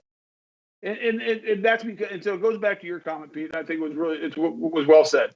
It's about leadership, and it's the right leader wants to hear from everybody and wants pushback. You don't want a bunch of yes men. And so great leaders, great GMs, great coaches are very confident. They have strong convictions, but there's also a sense of humility that they don't have all the answers. Correct. Look, Urban Meyer's name has been mentioned a bunch, and I know there's interest there, and I think he's interested. There's a couple concerns with him. One, he walked away for health reasons. That's always a concern. 2, how healthy is he now? 3, he won in college because he out-recruited everybody. You can't do that in the NFL, although this job's almost like recruiting with all the picks and cap room you have. So I just think when you look at it from that standpoint, that worries me a little bit. And what would the building become? And I know nobody cares about this. Maybe only I do. But when we talk about culture, what would the building become if Urban and, say, one of his old Belichick that he knows lieutenants came in and took over the building? What would that be? That's not good. I don't think that's good. In other words, if I sat here, we sit here on Monday night, Tony, you know me, I say anything. And that was part of me doing this radio show. I was going to be me. Could you imagine me criticizing Urban Meyer on a Monday night for a bad decision he made in a game? I'm sure he might take offense to that. That's because that's not something he's probably been used to. So I wonder how the culture would be if they brought in Urban Meyer. Well, I mean, here's the deal with Urban. He's been successful everywhere he's been. He's never been a coordinator, so I don't know if he's like a deep X and O guy, but he's a really good head coach, and he was good at evaluating talent and going and getting kids to come play, and he obviously put together some good staffs everywhere he was, because a lot of the guys that work for him are head coaches now. And so he knows what it takes. He knows how to build, and he's obviously organized, and he has that going on. As far as the culture piece, I don't know. I mean, you'd have to talk to people who played for him or worked with him to understand what that is like. But you cannot argue with the results that he's able to bring. He's been successful everywhere he has been. Now, it's only been in college. Sometimes that does not translate to the NFL. There's no doubt about that. But he has had success.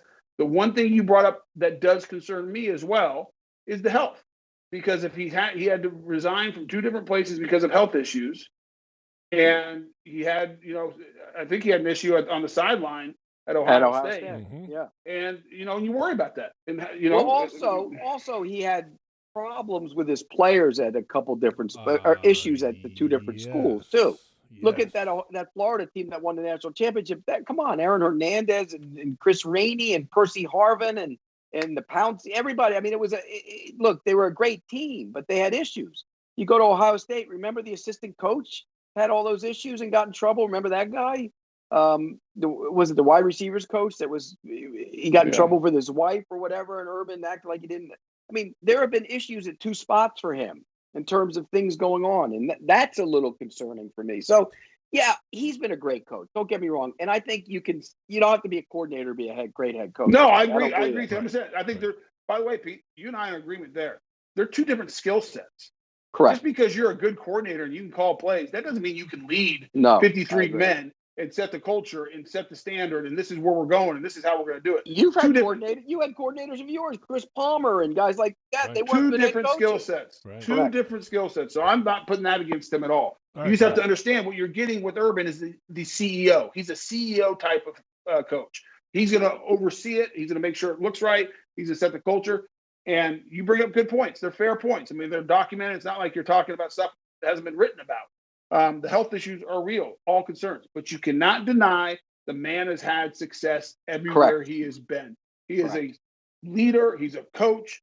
He knows what it's supposed to look like. And that is like, you can't argue it. And so it'll be interesting to see if that's the direction they JP's go. waving at you.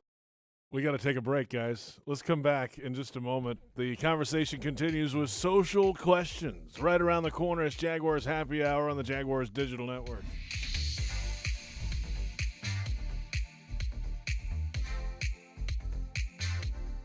Hi, I'm Tito Beverage, founder and master distiller at Tito's Handmade Vodka. In 1997, we became the first micro distillery in the state of Texas, and we're still making the same smooth stuff after all these years. We're still cooking in a pot still, working with our dogs by our sides, having fun and tasting batches, and I'm still wearing the same hat even after all these years. Head over to Tito'sVodka.com to learn more about what else we're doing the same. Cheers. 80 proof Tito's Handmade Vodka, distilled and bottled in Austin, Texas. Tito'sVodka.com. At ViStar, we believe in better. And that means treating people better with friendly, personal service that's kept our members happy since 1952. A smile and personal greeting when you enter the branch, an online or phone chat for those quick questions, and a call center that's open every day. If you believe that great service is better, join ViStar. We never forget that it's your money. All loans subject to approval, insured by NCUA. Any repeated physical activity puts stress on the body. Checking your phone, getting in the car, sitting at your desk, checking the phone, getting in your car, sitting at your desk, checking your phone for the 50th time today. If you do anything with regularity, you should get massaged with regularity. Massage Envy. Keep your body working. Regular body work makes the body work with massage, skincare, and stretch. Come in today for more information or visit massageenvy.com for more details. Hi, folks. Frank Frangie here for the best barbecue in town. That is Bono's. Head to Bono's today. 15 locations on the First Coast and 6 more at TIAA Bank Field. You see, Bono's is the official barbecue of the Jacksonville Jaguars. You want great barbecue, you want Bono's. Plenty of parking, clean family restaurants, and oh, by the way, the best barbecue you have ever had. So if you want great barbecue, head to Bono's today, the official barbecue of the Jacksonville Jaguars. Everyone's so busy keeping up.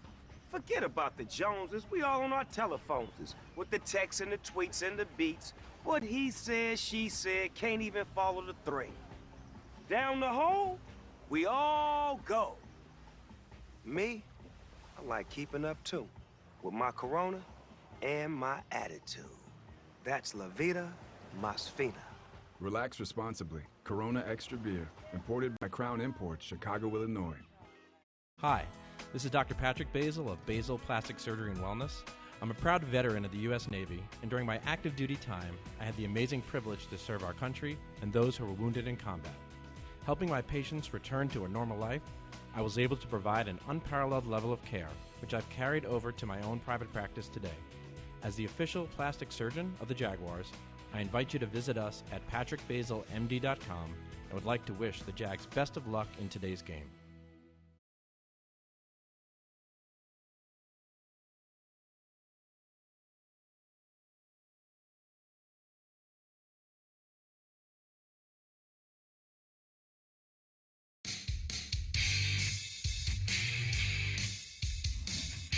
Jaguars Happy Hour is presented in part by TIAA Bank, created to serve, built to perform. Publix, where shopping is a pleasure. And Baptist Health, changing healthcare for good. Welcome back, Jaguars Happy Hour. Hour number 2 rolling along, heading into Week 17. JP Shadrick, Pete Prisco, and Tony Boselli. And now time for the always anticipated social media questions. We put the bat signal out early in the day. Here's what we've come up with today. The first one from @bootleggedhuman. Not a question, but just wanted to give some props to the O-line. Taylor was near perfect against Mack yesterday. Yeah, I mean, we talked about it. I think he played well. I thought both him and Cam played well after a couple of rough outings. But the whole offensive line was physical. They ran the ball pretty well. And I thought Glennon was fine as far as in the pocket. I mean, as far as time in the pocket. Tony, I was talking to another GM this week, and he was talking about how he thought both Taylor and Robinson would be really good. And he was surprised they weren't this year. Really surprised. Yeah, you know how I feel about them. I mean, I think they're both talented. I mean, and you're going to have a big decision with Cam, because I think people see the talent. Someone's going to pay him. If he wants to get the free agency, someone's going to pay him. They're going to pay him pretty good. What do you pay him? I don't know. That's a tough one. I mean, we talked about it. I mean, is he as good as Garrett Bowles? No. He didn't play as well. He hasn't come close to playing as well as Garrett Bowles this year. Not close. Garrett Bowles hadn't given up a sack this year. And Garrett Bowles got $17 million a year. So, but he ain't getting 17. No, I'm just saying that's what Garrett. I'm not saying. If I were the Jaguars, I'd offer him. How much? 8 to 10. Yeah, I don't think he takes it. I think he goes to free agency. Goodbye. I'll find a rookie left tackle. It's a good tackle class. Our next question from @SickWittett98. What is Plan B if Trevor Lawrence goes back to school? There is no Plan B. He ain't going back to school. Yeah, I don't think he's going back to school. I see. Here's the difference. Now he'll talk this week, so he's going to be asked about it. He's not like he's from a big city. This is perfect for him. It's a small town. Jacksonville's a small city. It's got a country feel to it at times. Well, and here's the other thing. If you look at if you're Trevor Lawrence, you're saying, okay, I'm going to go to Jacksonville, small market, but they've never won the Super Bowl. I can be the guy that builds the the franchise. Like there's an opportunity to do something that he can do at very few other places and take the Jaguars to places it's never been before. Make them relevant. That's right. And in today's social media too, you see big market. Look what Patrick Mahomes has done in Kansas City. Exactly right. And you look at the NBA. That Giannis, whatever I can't pronounce his last name, and he just signed. He's in Milwaukee. Milwaukee. He's a star. The NFL is so big, it doesn't matter what market you play in. If you are great. And he goes, and he is who we think he is. Well, remember, it doesn't matter. Remember last year when they were talking about Joe Burrow not wanting to play in Cincinnati? Yeah. I talked to him at the combine about it. He goes, no, that was never the case. And I said, look, I want my quarterback to say, I'm going to make that team relevant in the next 10 years. That's what I want to hear out of you. He goes, that's exactly how I feel. I imagine that's how Trevor Lawrence would feel. This is a perfect scenario for him. No state income tax. North Florida's a lot like Georgia. Where are you from? Come on, it's perfect. And I don't think he's going back. Let's say he did. The question was asked. If he did, then you know what? You're doing a lot of work. You're still taking quarterback number one, and you're going out and doing the work on who the best quarterback is in the draft. Right, but he's not going back. There's no way he's going back. Nope, he is not. @Marshmallow904 has the next question. If you could pick 10 players on this roster to move forward with, who would you choose? #Fred Taylor is the best Jaguar of all time. Oh, he dissed you, Tony. It's kind of a shot. Shot fired. Across the board. 10, you take Miles Jack. There's one. James Robinson. Chark. 3. Henderson. 4. Allen. 5. And the 5 offensive linemen. No, you take Taylor. I'm joking. Really? Taylor. 6. Taylor 6. Boy. You're going to take LaVista Chenault. 7. How about Hamilton? 8. I'm taking Noel. I know everyone loves to hate him, but he's playing good football. All right, number 9. And I'm probably taking Linder at center. I mean, if you're just saying the best players, right? You left out Lambo and Cook. You would the specialists, they don't count. Yeah. You would take Chenault, huh? Over. Yeah. Well, okay, if I'm taking Chenault off the list, then I'm going to take Logan Cook as the punter because he's. You wouldn't take Sidney Jones over Chenault? Sidney Jones can't stay healthy, Pete. Yeah, I know. Right. Well, Chenault's missed time too, hasn't he, this year? Yeah, it's fair. Yeah. I got big questions. And he missed time. Chenault missed time in Colorado a lot too. I have big questions about C.J. Henderson. Because did he miss time at Florida senior year or junior year?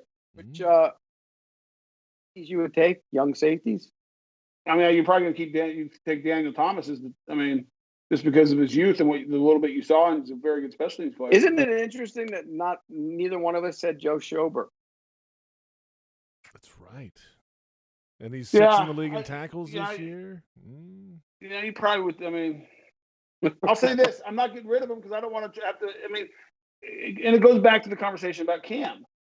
If you can get him for the right price, you definitely keep him because it's one less position you have to fill. Yeah, but that's a dangerous strategy to get involved in at times, Tony. No, I agree, Pete. I'm just saying you have to stack rank where the biggest needs are. Okay, where's the biggest need? Name number one biggest need. Well, quarterback. Well, okay, but you're going to solve that. So let's go. You got pass rusher. Pass rusher. Right. You need help in the secondary. You need speed. You need speed outside. You need. You'd love to have a matchup tight end that could create all kinds of issues. I mean, you need playmakers, and then you need offensive line always, obviously. I mean, I'm drafting offensive line. I'll probably, even if I sign Cam, I'm going to, in the first 2 rounds with this tackle class, I'm probably taking one. Well, you draft with one, you take Lawrence. With your other pick, which is getting better by the week with the Rams doing what they're doing, you take a tackle or a tight end, depending on what you do in free agency. And then you take a pass rusher and a down lineman, maybe, depending on what you do in free agency. And then you get a speed guy. You got to get a speed guy in the draft. Well, everyone else finds those speed guys in the middle of the round somehow. Right. But really, how many speed guys are there, though? Really, when you boil it down, speed that scares the hell out of you. Okay, Kansas City has 15 of them. Well, they have 2, really. I mean, Sammy Watkins was a high. I'm joking. Hardman. We're talking about Hardman and Hardman and Hill. Yeah. Okay. Okay. AJ Brown. Yeah. He's a freakish athlete. Right. But he was Metcalf. Yeah, they were second round picks, right? So just go through. Let's just do the AFC South. You got Colts AJ have Brown. no speed. No. Jags don't. Texans have Will Fuller, but he's never on the field. Never on the field. But he can fly. Right. That's it. Let's go more questions. Yeah, you need speed. Go to more questions. I don't want to go through this. All right. At Meta World Crazy has the next one. Why is Boselli such a Debbie Downer? Is he not excited about Trevor Lawrence because he went to Clemson and not USC? Who's not? I'm very excited. I'm just not I'm not ready to start up the parade for the Super Bowl and get the Super Bowl route all planned out like Prisco. That's all. In the next 10 years, you got 10 years. I'm excited about him. I'm just saying, if you look at the numbers, everything's about data and analytics. If you go run the analytics of first-round draft picks that were quarterbacks, it's a coin flip whether they work out or not. Yeah, okay, but if you run the analytics on the first round can't miss guys, there's not. John Elway,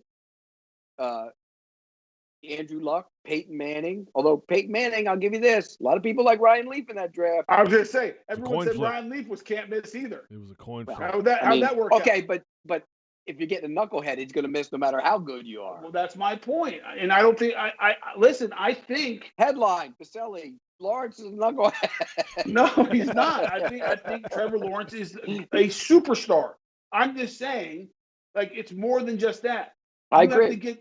You want to know what's just as important as getting the quarterback, Pete? Is you better get the GM and the coach right and have the right culture in that building. Did you think Jamarcus Russell was a can't miss when he came out? No.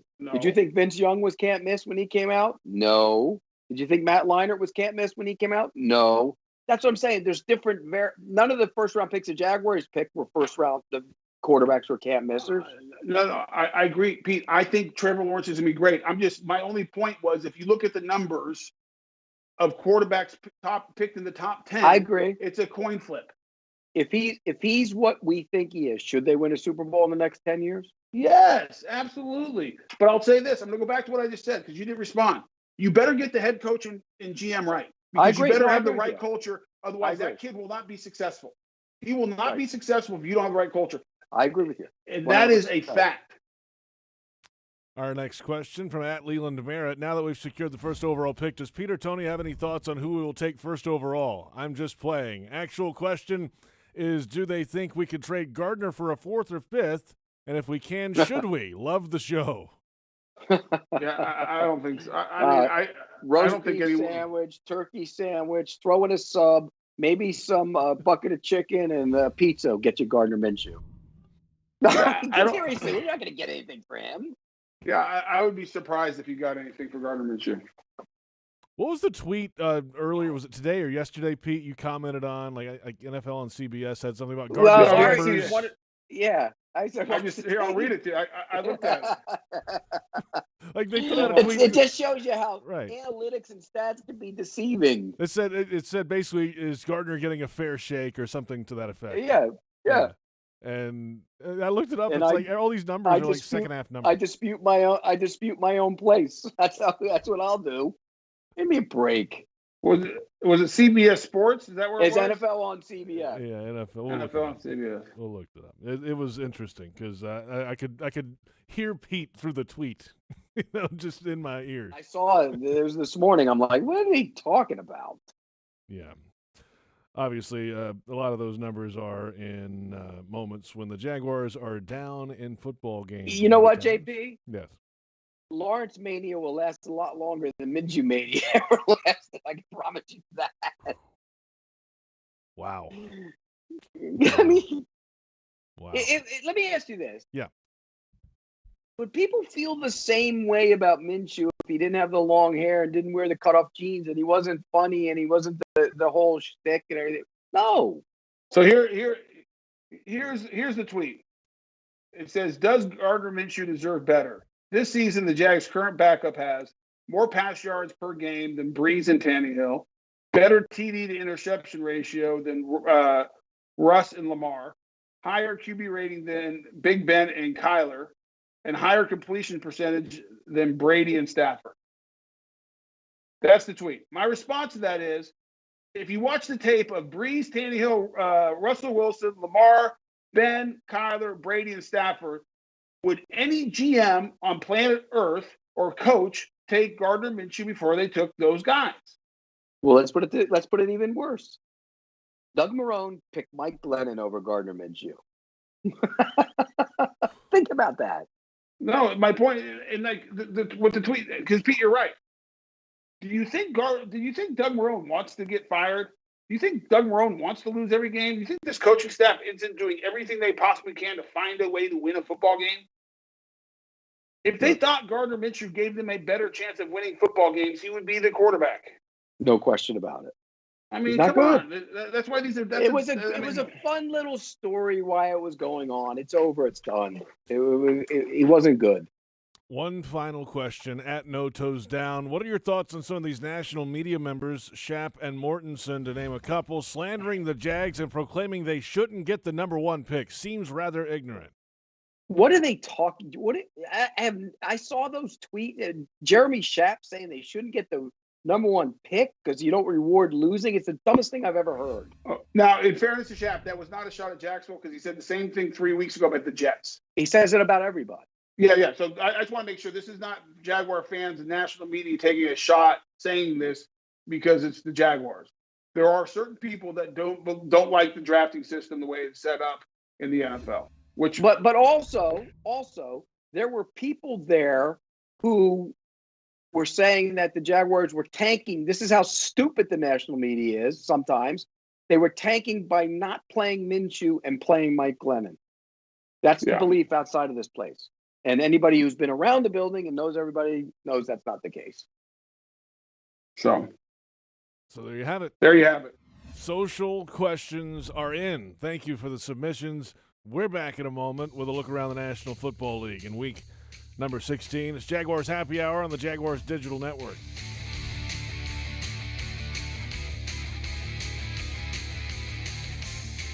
Hi, I'm Tito Beverage, founder and master distiller at Tito's Handmade Vodka. In 1997, we became the first micro distillery in the state of Texas, and we're still making the same smooth stuff after all these years. We're still cooking in a pot still, working with our dogs by our sides, having fun and tasting batches, and I'm still wearing the same hat even after all these years. Head over to Tito'sVodka.com to learn more about what else we're doing the same. Cheers. 80 proof Tito's Handmade Vodka, distilled and bottled in Austin, Texas. Tito'sVodka.com.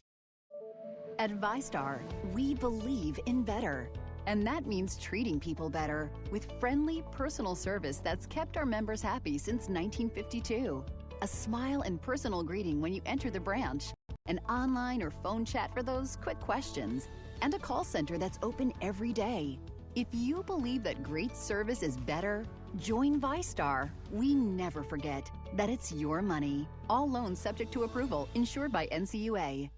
Floridians know what it means to stand together. That's why Florida Blue is committed to the people of Florida by providing health care with lower costs and higher quality. Enroll within 60 days of life-changing events, such as losing your job, to get benefits like plans as low as $0 a month and up to $500 per year towards your premiums in wellness rewards. Call 1-800-750-0164 or visit floridablue.com/care today. Florida Blue is a trade name of Blue Cross and Blue Shield of Florida, Incorporated. These health benefit plans have limitations and exclusions.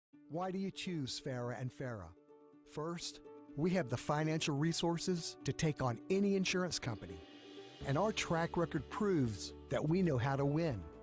Our attorneys and staff are a team, and we've worked together for decades. To us, our job is much more than just a paycheck. We love to help, and this is important. We never forget. It's not about us. It's all about you. Farah and Farah, Jacksonville. You won't find a better deal to keep your ride clean than Scrubble's Flexible Service Car Wash. Start in the tunnel wash and experience state-of-the-art equipment while enjoying a soapy light show. Our quality soaps and solutions keep your vehicle streak-free. Every 3-minute car wash package comes with self-serve vacuuming, lint-free towels, window cleaner, and a free air freshener. Visit us at the St. John's Town Center, Fleming Island, and Atlantic Beach. And coming soon to Kernan and Atlantic. Trust the bow tie. You'll know quality once you arrive. Go Jags! At Tropical Smoothie Cafe, one taste and you're feeling good now, smiling wider now, seeing brighter now, bucket dunking now, namasteing now, popping a wheelie now, living lighter now. You're on Tropic Time now.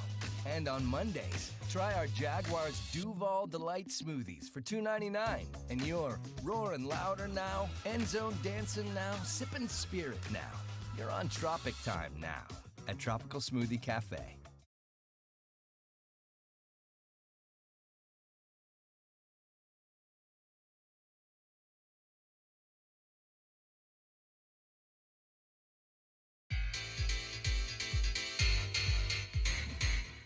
Jaguars Happy Hour is presented in part by Dreamfinders Homes, homes that fit your lifestyle.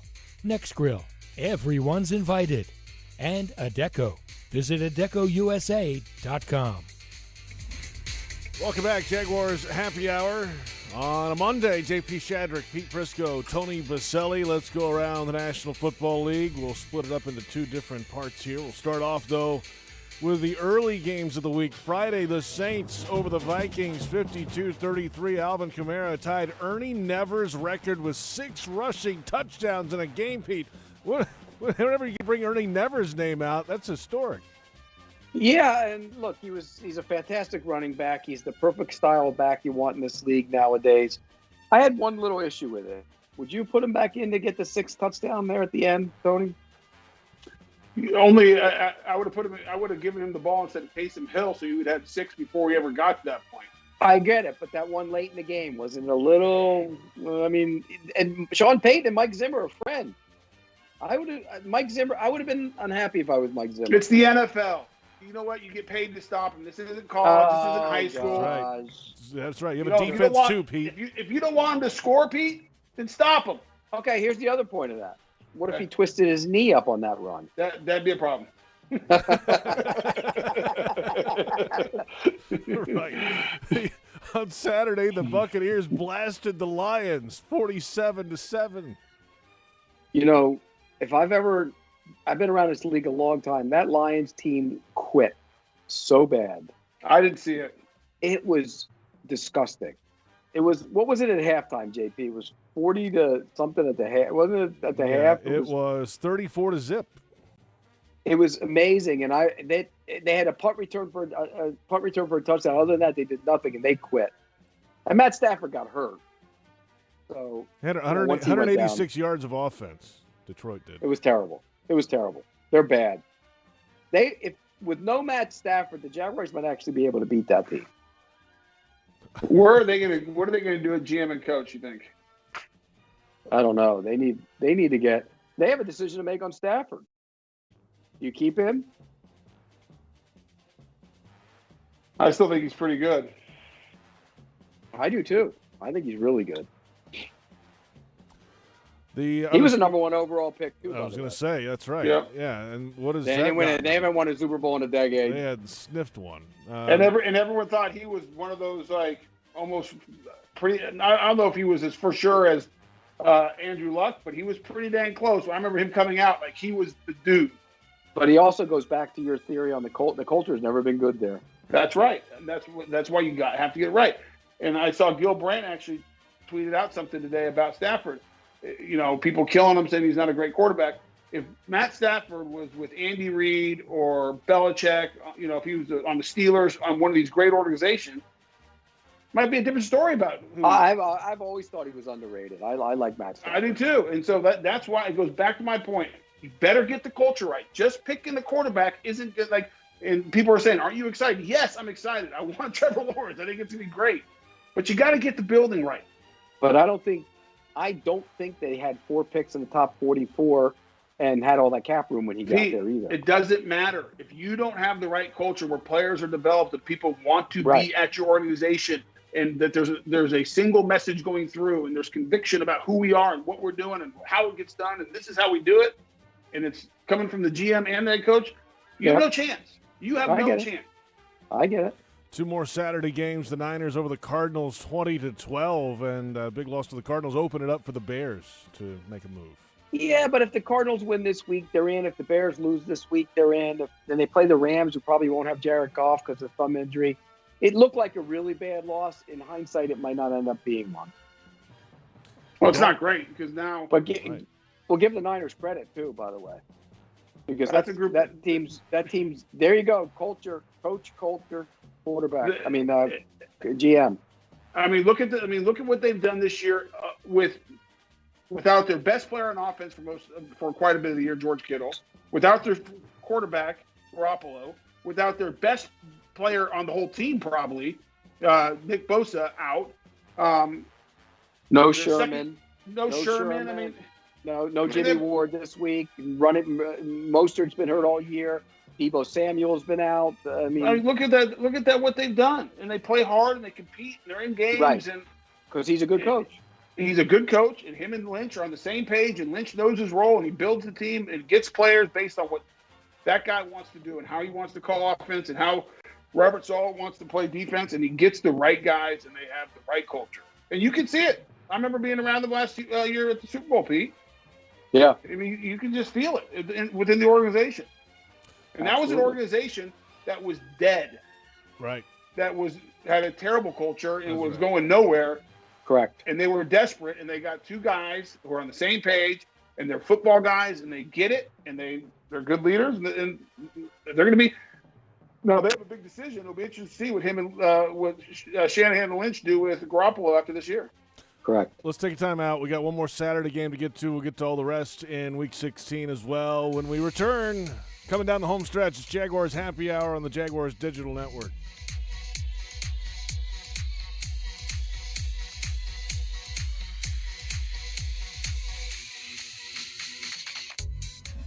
Jaguars fans, did you know that with Drizzly, you can get Tito's handmade vodka delivered to your door in under 60 minutes? Well, you can. And now they're giving all fans $10 off their first order. Use the code JAGS10 at checkout. Just download the Drizzly app or go to drizzly.com and make sure you're all set to mix it up with Tito's handmade vodka for the perfect game day. That's DRIZLY.com. And remember to use the special code JAGS10 to save $10 on your first order. 80 proof Tito's handmade vodka. Distilled and bottled in Austin, Texas. Crafted to be savored responsibly. Dreamfinders Homes has a simple commitment to their home buyers. Deliver unsurpassed quality, uncompromising value, and an extraordinary level of customization you simply won't find with other home builders. With over 40 communities to choose from, you'll find a location you love and the home of your dreams. Dreamfinders has townhomes, single-family homes, and custom estate homes starting from the high 100s and a wide selection of move-in ready homes. Quality, value, customization. That's the Dreamfinders difference. Call 904-738-0165 or online at dreamfindershomes.com. Dreamfinders Homes, the official home builder of the Jacksonville Jaguars. Prices subject to change without notice. Equal housing opportunity. Any repeated physical activity puts stress on the body. Checking your phone, getting in the car, sitting at your desk, checking the phone, getting in your car, sitting at your desk, checking your phone for the 50th time today. If you do anything with regularity, you should get massaged with regularity. Massage Envy. Keep your body working. Regular body work makes the body work with massage, skincare, and stretch. Come in today for more information or visit massageenvy.com for more details. This football season, prepare your taste buds for the most iconic sports-watching drink of all time, Pepsi. With refreshing deliciousness specially formulated to keep your eye on the ball and mouth-watering fizziness to help you power through game day, Pepsi has everything you need to start strong. I used to care when Mike cheered so hard he spilled nacho cheese on my carpet, but thanks to Pepsi, even Mike can't ruin my football party. So this football season, make Pepsi your go-to game day drink because it's the only drink made for football watching. Pepsi, that's what I like. Jaguars fans, game day is back, and while it might look a little different this year, the good times, smooth drinks, and tailgate excitement will never change when you're cheering on the Jags with Jameson.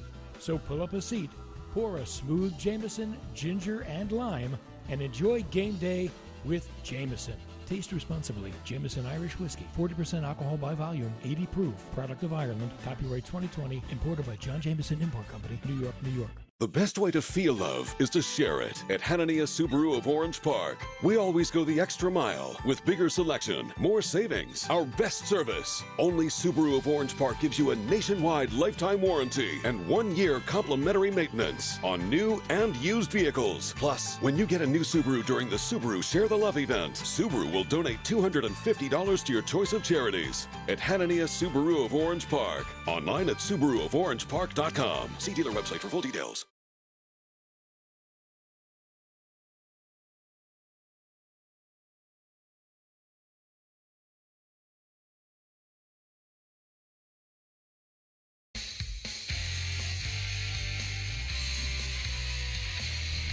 Welcome back, Jaguars Happy Hour. JP Shadrick, Pete Prisco, Tony Boselli. We finish our look around the National Football League in Week 16. Quickly, Saturday, the Dolphins over the Raiders 26-25.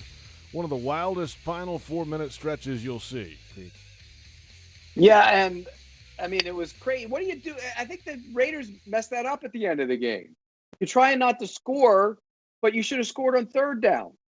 That's when you should have scored. Let the clock go down and then score on third down, and you're better off making them go get a touchdown to beat you with 30 seconds or whatever it would have been than go get a field goal with 17. That was dumb. Oh, we've lost Tony. Tony's muted. This is Tony, the best Tony's segment muted. of the show. What a show. That's never a bad thing. I wish we had control of that button all the time. We're finishing strong, just like the Jags will be this week. Yeah. Oh man, I'm not going to kill Gruden for it. I mean, he's trying to win it at the last second. I mean, you kick it. They in one play got all the way down there in the roughing the pass. I mean, everything had to go wrong for you. Well, and again, everything's going to have to go wrong to lose the other way too. Yeah. I mean, I'll give you an example. I don't know. Almost the exact same time, there was a bowl game on that day. A good one, too. Coastal Carolina was playing Liberty. Right. Did you see what happened at the end of that game? No.